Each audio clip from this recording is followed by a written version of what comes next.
Pangat na po. Puksi yung mga likik na. Mga likik na. Kena mga likik na. Kaya sulit. Tangan ng puksi sa kumano ko ninyo. Isod yung mga trabaho ka ng basa pa. Puksi kayo. Magdali-dali ta kayo. Makuha niya ta.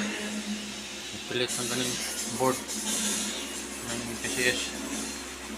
Magandang gabi, Pilipinas. Libo-libong biboto ang nakapila pa rin dito sa Green Grandstand para sa kanilang nakabalik sa buong Jesus Nazareno. Ngayong Pisneras ng basa. Sa simbahan naman ng Gahe na dukdukon. oras na ang misa, Ano dali. Kena uga. Apura. Makaramtam ng basa. Apa kayo? Kasi pagpilita matamakan. Pilit sa tawag po kayo. Ano po, mahal po kayo. Pagbuga. Smooth ko yung trabaho. Pilinan. Ito po ang pilinan. Basa pa ako nang butang. Sus, ako ba siya gahe na. Pilit na hugaw kayo. Papilit sa TL.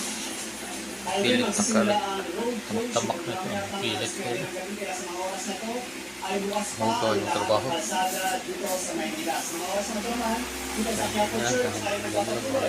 Naman na niya. Yung siding. Board. Pasya board. Kaya na. Hayop na. Pwede ba itong mapanood? Meron din dyan sa ating grandstand. Pwede dyan mapanood sa RTC para sa mga madalaw sa panik o yung sa pagpupugay. So, dito damo mga room ito. Room nga naman. Carpet mo.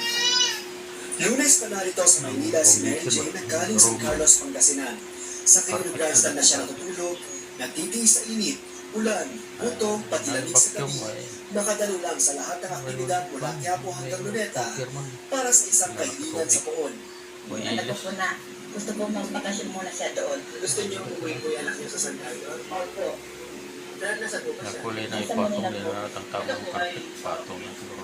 Si Annalyn nalalawag din sa overnight vigil na nanalangin muling magyayaan ng anak. Matapos ang malungkot na sinabi, ang muli niyang pinabuntis.